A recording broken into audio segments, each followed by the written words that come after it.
All right, strap in, everybody. Let's take a deep dive Ooh, I like it. into When Breath Becomes Air, Yes. Paul Kalanithi. a neurosurgeon Incredible book. who is writing this book Yeah, as he's facing his own mortality. absolutely. And you guys sent in some excerpts, Yeah. which is fantastic. So we're not just going off of reviews or summaries. Yeah, we're going deep. We are going right into the source material. Now, here's something I found really interesting. This guy almost didn't become a doctor. It's true. Yeah, his dad was a cardiologist, Huh. very demanding, always on call. And I think Paul saw how that impacted his family. And Yeah, he initially was like, no way, not doing that's that. the old saying, right? Those who can't do, teach. Yeah, Well, he almost became a literature professor. that's right. So he almost went the teaching route. He did. But what's really fascinating to me is that this guy was grappling with the meaning of life long before he ever stepped foot in med school. Oh, absolutely. I mean, that's what makes his story so compelling. It's not just a medical memoir. It's this deep dive into, like, what does it mean to be human? And then, to add this whole other layer of facing your own mortality. Yeah. It just adds this whole other level. And it all starts in this crazy place, Kingman, Arizona. Him in Arizona, Yeah, yeah, so different from, like, Stanford, where he ends up later. right. Rattlesnakes on the doorstep, black widows, that stark beauty of the desert. Yeah, like a Western, right. Totally different. It really is. Coming from suburban New York, Huge contrast. makes you wonder how much our childhood environments shape who we become. Absolutely. I mean, he talks about Kingman as this kind of frontier town Uh-huh. where, you had to be tough, resilient, Mhm. and it definitely, shaped his worldview. And it's not just the landscape. I mean, his dad being a doctor kind of turned him off from it initially, but then you've got his mom, who's this powerhouse fighting for better education in Kingman. Oh, yeah, she was amazing. So Kingman was actually considered the least educated district in America at the time. Wow. And she was like, nope, not for my kids. She joined the school board, fought for AP classes, really made a difference. I love that. What an impact. This kid could have easily just gone with the flow, but his mom really opened up these new possibilities. Absolutely. I mean, talk about ripple effects, right? Right. Not just for him, but for a whole generation of kids in Kingman. Absolutely. Okay, so fast forward to college. The guy double majors in literature and biology. Yeah, a true Renaissance man. But here's the thing. It doesn't sound like he's chasing grades or trying to build a resume. No, he's driven by these big questions, What is the meaning of life? Why are we here? He even finds philosophy too abstract. Too dry, right? He wants something more grounded in real human experience. And that's what leads him to this turning point. Ooh, tell me about this. He visits this care facility for brain-damaged children, Yeah. and the professor just casually says, "Sometimes I think it's better if they die." Ooh, that's heavy. Chilling. Yeah. And that's the moment, right? Oh, yeah, Where abstract study slams into the reality of life and death. absolutely. And I think for him, that was a huge wake-up call. Yeah. Like, okay, these aren't just ideas. This is real life. This is suffering. Yeah. And this is where I think the seeds of his interest in medicine are planted. So he ditches the whole literature professor dream, Yeah. goes to Yale Med School, but this time it's different. Oh, so? He's not just going through the motions, he's really feeling the weight of it all. Yeah, I think that's where his background in literature really helps him. He can articulate those complex emotions. Yeah. He talks about dissecting cadavers Yeah. and the emotional and ethical complexities of that. And he describes it in such vivid detail. Oh, absolutely. Like unzipping the skin. Yeah. It's poetic, but also like, whoa. Yeah, it's almost surreal. Yeah. And then there's this great contrast between him and his girlfriend, Lucy. Oh, tell me about Lucy. I love her. They're doing this practice EKG, and Lucy just bursts into tears Really? because the EKG belonged to a patient who died. Oh, wow. So she immediately connected to the human story behind it. Yeah, it hit her on this visceral level. Yeah. And Paul, I think he was still trying to figure out how to connect those dots. Yeah. The science and the human side of it. Yeah, and I think that's what drew him to Shep Newland's work. Oh, How We Die. Yes. Amazing book. It's like he needed to witness those life and death moments firsthand. Absolutely. Yeah. Not just read about them. Yes. Okay. Are you ready to go into the trenches? Let's do it. Paul's first night on OBGYN. Buckle up. Okay, I'm ready. Hit me. He witnesses a premature twin delivery and a routine birth back to back. Oh, wow. What a way to start. Talk about a baptism by fire. Yeah. So you've got the chaos of an emergency C-section. Right. And then the more, expected but still intense experience of a regular birth. Right, and he quotes Beckett to describe this. He says, "Birth astride a grave." Oh, wow. That's I powerful. know, right? But it really gets at what he's wrestling with, which is this constant presence of both life and death in medicine, and that Absolutely. immense responsibility that comes with it.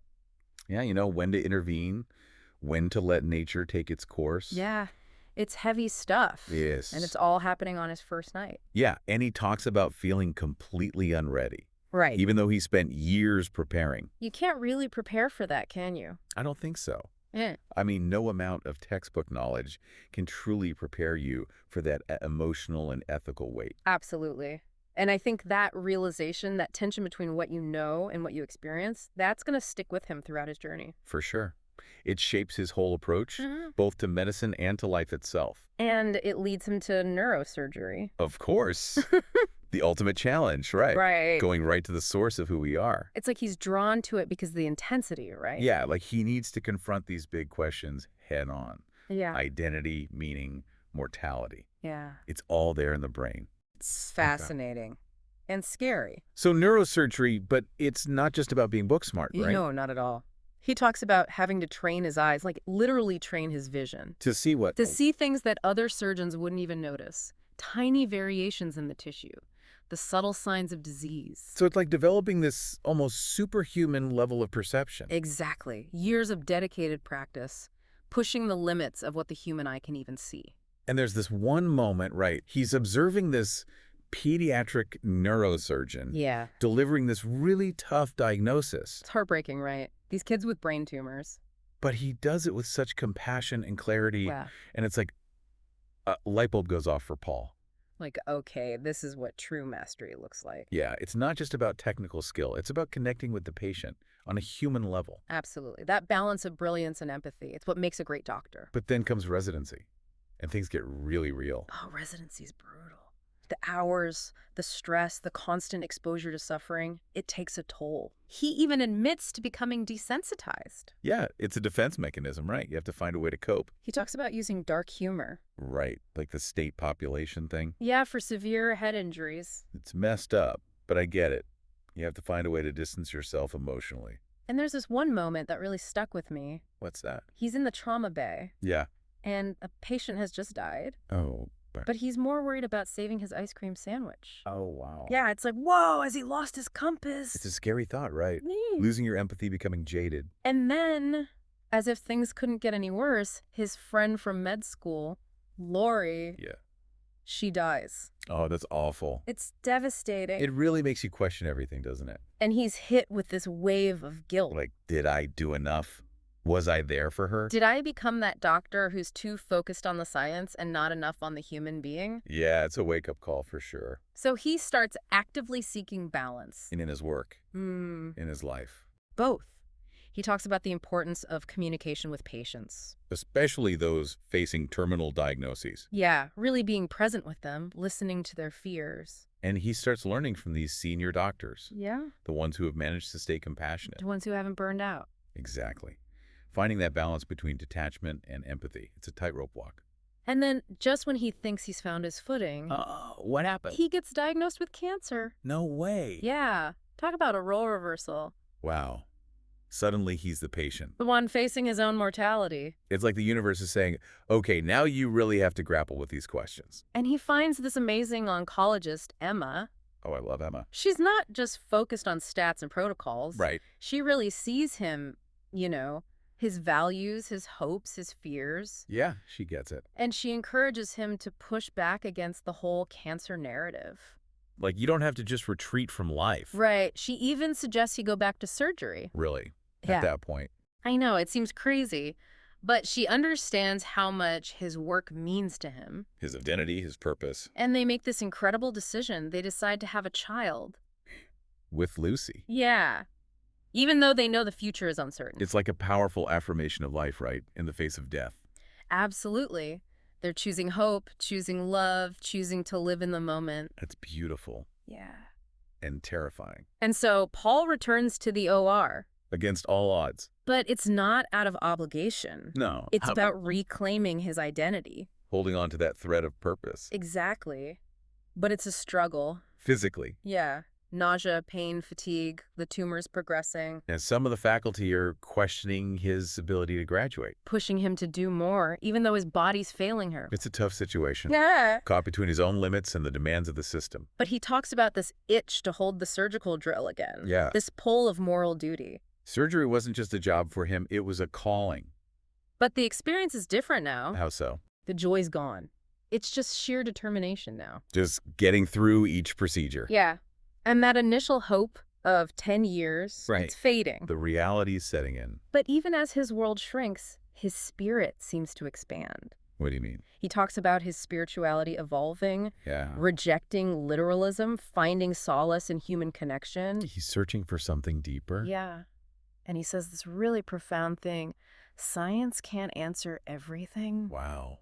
Coming from him, that's huge. It is. He's recognizing the limits of reason. There's a realm beyond data and analysis. And then comes this final surgery. Tell me about it. It's a technical masterpiece, Yeah. but it also feels like a closing of a chapter. Like a goodbye. And afterwards, the news is not good. The tumor's grown, spread to his brain. Oh, no. He's facing a much shorter timeline than anyone expected. How does he react? He just says, it is. Wow. That's acceptance. Pure and simple. Yeah. Just incredible strength and grace in the face of, Yeah. the unimaginable. It's like he's moved past the fear, Right. And now he can really focus on what matters. With family, his writing. Yeah. Lucy, their baby on the way. And it's like by accepting his death, he's actually able to live more fully in the present. It's like this strange paradox. Right? Totally. I mean, we're so obsessed with living longer Yeah. that we forget about living well, living with intention. Right. And I think Paul's story really highlights that. It does. And these moments, they become even more precious. He graduates from residency. Oh, wow. What a Huge milestone. Yeah. But it's bittersweet, right? Because the clock is ticking. And Lucy, she's about to give birth. It's like this beautiful, heartbreaking circle of life and death. The beginning and the end, all happening at once. And then they have to make this impossible decision. Oh, gosh, yeah. Paul's hospitalized. Yeah. His breathing is failing. I remember this part. Do they intubate him, potentially prolong his life? Mhm. Or do they choose comfort care and let him go peacefully? What a heavy choice. I can't even imagine. And he chooses comfort care. Right. He does. He chooses presence over the unknown. Peace over a potentially painful and drawn-out process. It's such a testament to his clarity, Yeah. into those final moments. Like he had really come to terms with what mattered most at the end. Absolutely. Yeah. And it's a lesson for all of us, I think. Yeah. Sometimes the kindest thing we could do is let go Yeah. to allow for a natural death. And so Caddy is born. His daughter. This perfect little symbol of new life, new beginnings. And just days later, Paul passes away. Surrounded by love. Yeah. And you're left with this ache, but also this sense of peace, Like his story, it stays with you. It really does. It makes you think about your own life. Your priorities, your values. What would I choose in that situation? Yeah. Big questions. So we've been on quite a journey, haven't we? Right. From that desert kid in Arizona to this incredible neurosurgeon facing his own mortality. It's profound. What have we learned about life, about death, about what it means to be human? I think Paul's story, it reminds us that life is precious, that we should savor every moment. And that even in the face of death, Even in the darkest times. there's still beauty. There's still meaning. There's still love. Absolutely. And I think that's a powerful message to carry with us. It is. Paul wrote this book to make sense of his experience, to leave something behind for his daughter, for the world. And he asks us this question: what will you write in your own way? It's a challenge, isn't it? It is. To find our own voice, to tell our own stories. To make our mark on the world Yeah. when breath becomes air. It's a gift, really. It is. A powerful meditation on life and death and everything in between. So if you haven't already, I highly recommend checking it out. And thanks for joining us on this deep dive. It's been an honor on